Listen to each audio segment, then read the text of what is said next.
If you're interested in seeing the techniques I use to post-process a portrait image in Lightroom, stay tuned. This video is for you.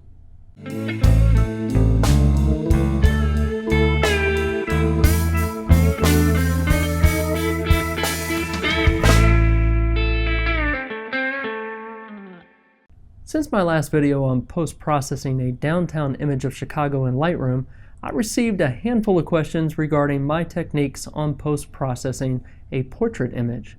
Well, recently I was given the opportunity to shoot a bunch of senior portraits, so I grabbed my camera here and I set out to do so.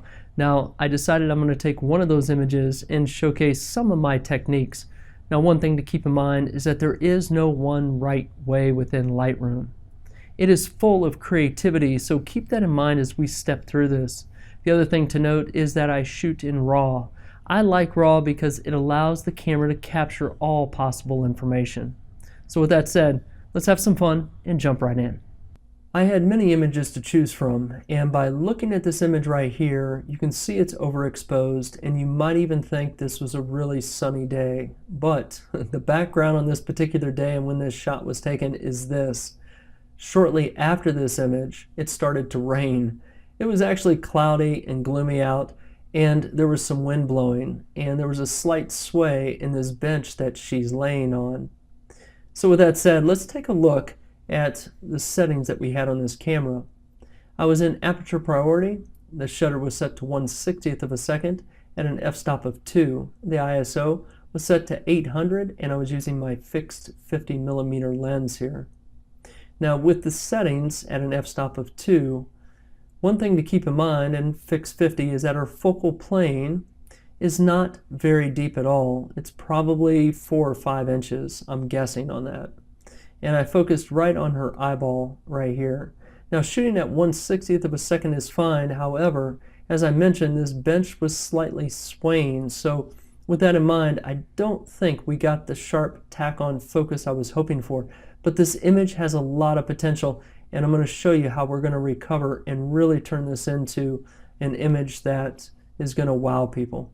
So the first thing I want to do is get rid of this chain. It's a little distracting in my opinion. So I'm going to leverage the crop tool here. I'm going to come in from the right side. I'm going to cut the chain out and come right up next to her shoulder. I'm going to come in from the left as well. And what I'm focused on is the rule of thirds. So the focus of this particular image is her face. That's what I want this to be, right with her hand right here, her chin and her arm. So I have the 1/3 focal plane right where it needs to be, maybe just a little bit over, and I think that looks good. We're going to go ahead and move past our crop tool and let's jump down to basic. Now as we look at basic, I want to warm this up, but just a little bit, nothing significant here because this is to the overall image, so I'm going to come up just a little bit. That's a little too much in my opinion, right about there. I'm going to leave the tint alone and we're going to jump down to our exposure. Now this image is overexposed, so I want to darken this up just a little bit. Yeah, maybe right there. Kind of like the way that looks. I'm going to leave our contrast alone and take our highlights all the way down. Now if you're not sure what any of these levers do or the features do, just feel free to move them up and down to the extremes and see what they do.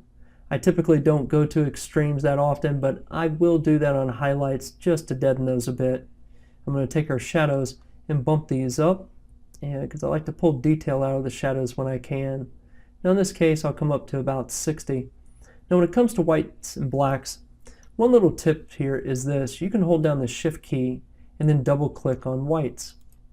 And what will happen is this. Lightroom will auto adjust this sensitivity to the clipping level. What does that mean? Well, if I hold down the Alt key and then left click on this and drag to the right, you'll see how it's starting to clip at the top of the image. And we don't want that because we're going to lose all kinds of detail if we do that. And you'll see just what is. Now it's really oversaturated there. I'm going to hold down the shift key, double click again, and it brings us to where we need to be. I'm going to do the same thing with blacks. And you can see it took us down to a -18. So I kind of like the way this image is set up right now. I'm going to jump down to clarity because I like clarity, and we're going to turn this up quite a bit. I'm going to take it up in the 60 range. I kind of like it right there. Bring a little bit of vibrance into this image, maybe, I'm at a +7, I'll take that. I'm going to leave the saturation alone, and we're going to move on to tone curve. Now with the tone curve, I'm not really going to do much to the highlights here, but I am going to introduce some lights. So with the lights, I'm going to jump up just a little bit, maybe +20-ish. I kind of like it right there. We're going to bring some darks into this, and we're going to come down to say a minus, I kind of like that right there, -26. I think that looks pretty good. I'm going to also introduce some shadows here. So I'm going to bring this down just a little bit, that's a little too much, maybe -13. I kind of like that. Kind of like the way this is shaping up, so let's go ahead and move on. Now what I want to do is I want to introduce just a little more saturation to my orange, yellow, and green. I want to warm this image a bit. Now I don't know I'm going to do too much to green because I can see it's kind of popping back here. So let's just go ahead and bump a little bit of orange into this. Not a whole lot. I kind of like it right there. Maybe a little bit of yellow. And I kind of like it right about there. So we've introduced just a little bit of those colors. And I kind of like what it's doing for the image so far. I'm going to go with the +7's fine. So I kind of like that. I don't think I'm going to influence any other color at this point. I'm going to come down in the split toning, and I'm going to modify our highlights just a little bit. Now, I'm going to pull our hue over to right around 20, 21, and I'm going to introduce just a little bit of saturation here, not a whole lot. Now, if you're not quite sure what this is doing, just keeping in mind that this is influencing the highlights of the image. And when it comes to the hue, you can click on this little box right here and find any color you want. I just kind of like a more subtle color, so that's the reason why I'm at the 21 range. And so I think we're good here with split tone. I'm not going to touch on the shadows here. I kind of like the way this image is looking. And let's come down to detail. Now I do like to sharpen this image. We're going to need to do that. I'm usually pretty aggressive in this area. I'll come up in the 70 range because I think it's fine. I think Lightroom does a great job of sharpening. I don't need the whole image sharpened. So what I'm going to do is come down here to masking. I'm going to hold down the Alt key and I'm going to drag our slider to the right. And this, what's being highlighted is what's going to be sharpened. So I'm going to come up just a little bit here, and I kind of like this maybe in the 60 range. I like the way that's looking right there. I'm going to introduce some noise reduction as well. Now, noise reduction, if we had a very noisy image, I know I'm at ISO 800.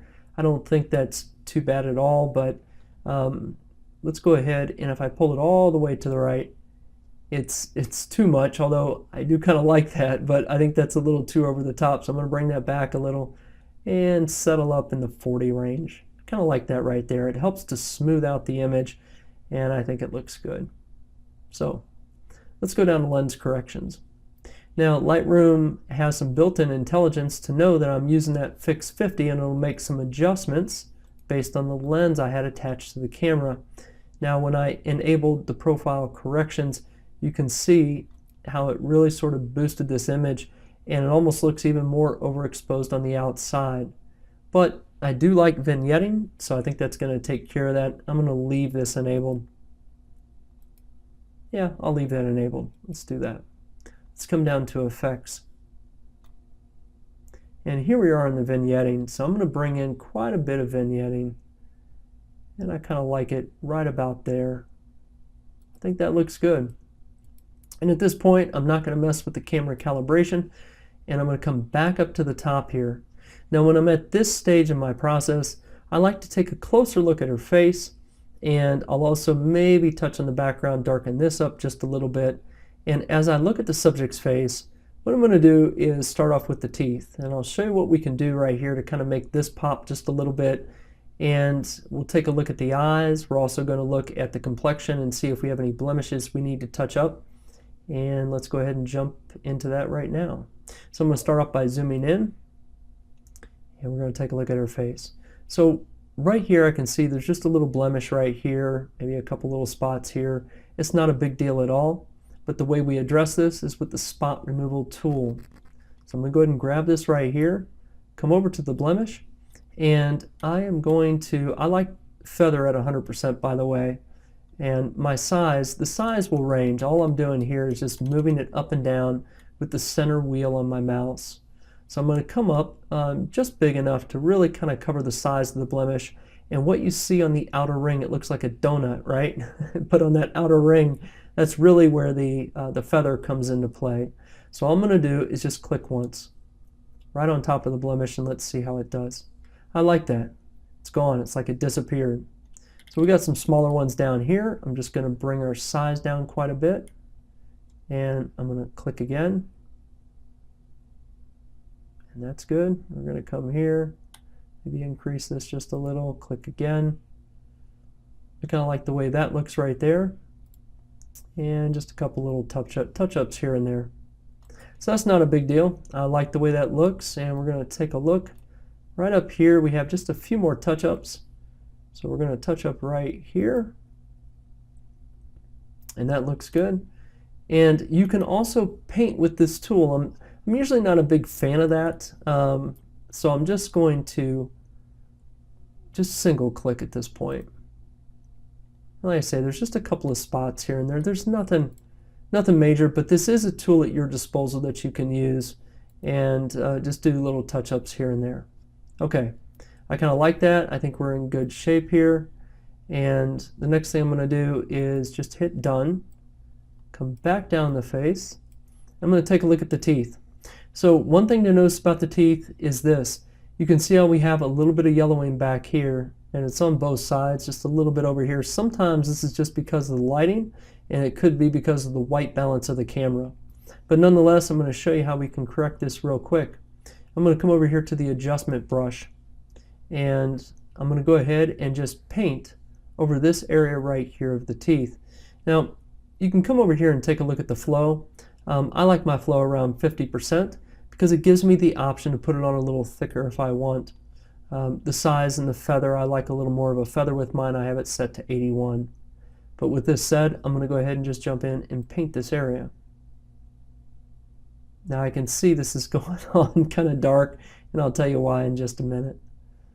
So that looks fine to me, with the exception of it being dark. But the reason that's happening is this tool was set for the exposure to be way down. I'm just going to double click on exposure, and it's going to reset that. And right now, there are no additional settings for that coating we just put on. Now, if you want to see the mask overlay, there's an option right down here where it says show selected mask overlay. I'm going to go ahead and check that. And you can see how it turns red. So it lets us know where have we painted.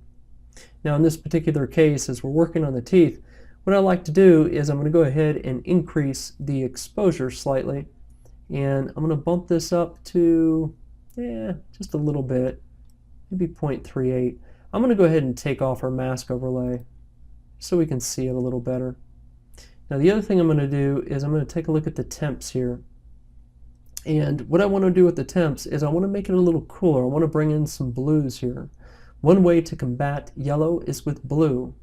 And I'll show you how this works. So if I bring it over, you can kind of see how it's whitening the teeth. Now I'm at a -67. And for me, that's a little too white, and then you get into the blues. So you don't want to go over the top here. We want to bring this back just a little bit. And I kind of like it right in that neck of the woods. I think that looks fine right in there. I'm going to go ahead and paint this other side over here. Just like this. And all I'm doing is just kind of staying on the teeth here. And I think that looks fine. Now if I want to touch this one tooth up again, I'm going to go ahead and just paint a little more on this tooth right here. And there we go. I kind of like that. Now, you don't want to overdo it. And in this case, there's a nice natural flow here. I like the way that looks, and I'm comfortable with that. So I'm just going to hit done. And I'm going to consider those teeth to be good to go. And the next thing I'm going to focus on will be the eyeballs. So I like to do two things to the eyeballs. Come back to the adjustment brush. And what we're going to do right here is paint over the whole eye.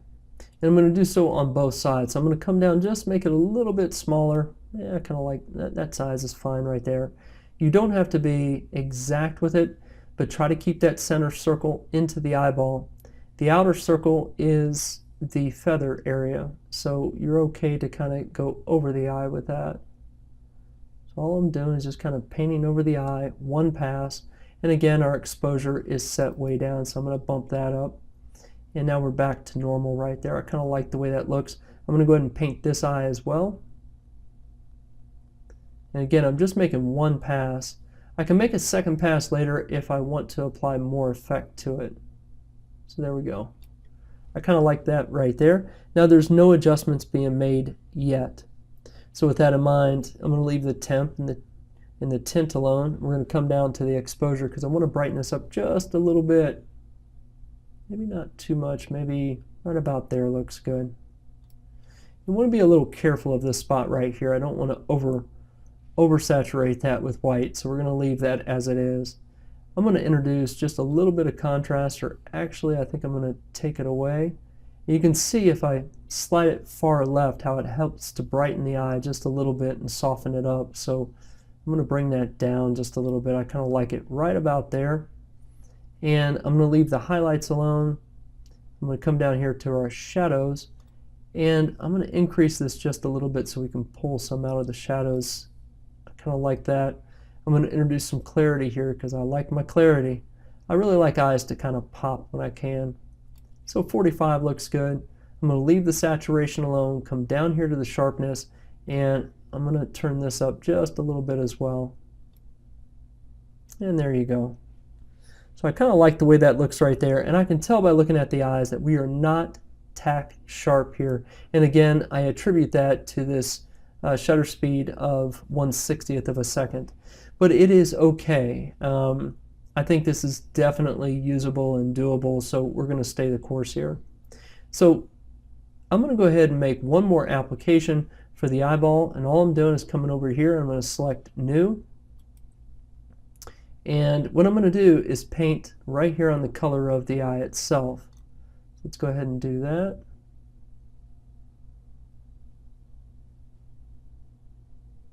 And we're going to do the other eyeball now.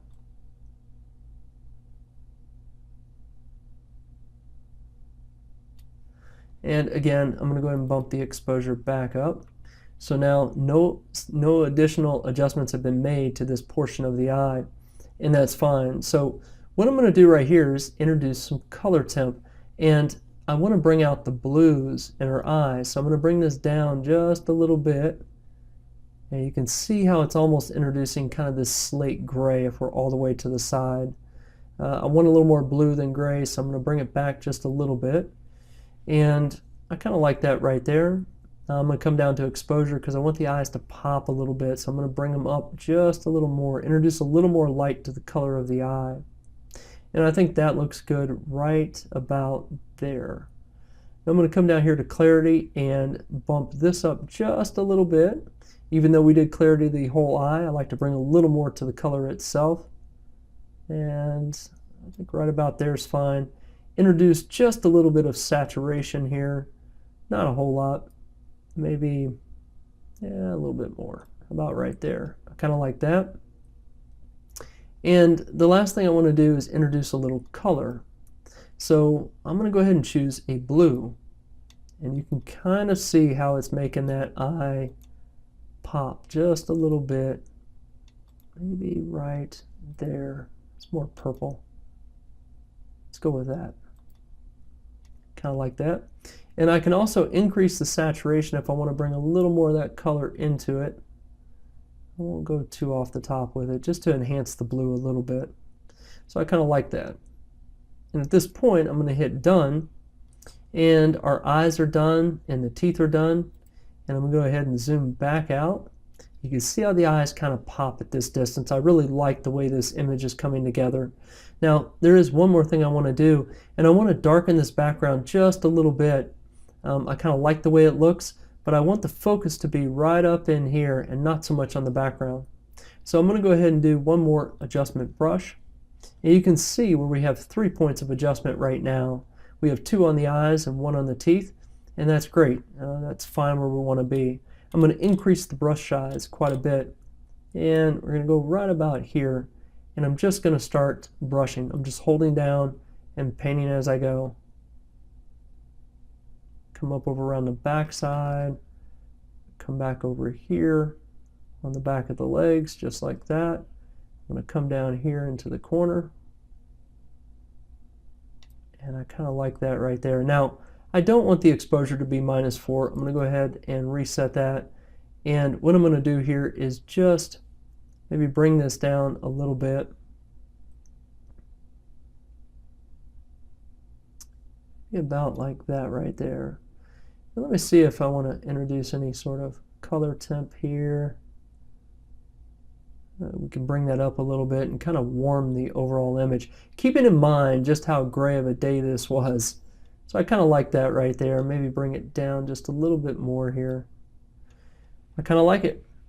So with that, I think I'm done here. I think I'm satisfied with this image. I'm going to go ahead and hit done. And let's take a look at it before and after. So there you have it. This was our before, and this is our after. I enjoy post-processing almost as much as I enjoy photography. For me, it's another avenue of creativity where I can apply as much or as little change to the image as I like. And it's a lot of fun in my opinion. Now keep in mind, it doesn't need to take that long. In this particular case, I slowed down to go over each little setting that I made and why I made it. But after you do it enough, it's just like riding a bike. You really don't think much about it and it goes very quick. And keep in mind, if you take a lot of shots in the same area, you can sync those images together with the changes that you make in Lightroom so that they can apply to all the images. And then if you want, you can go into individual images and tweak it. It's just something to think about. So I hope this video helped you out and gave you some ideas. And if you liked it, be sure to give it a thumbs up. And if you haven't done so, subscribe to the channel. It's called Real World. More often than not, I post videos about photography and technology, but you never know. So until the next video, take care of yourself and be safe.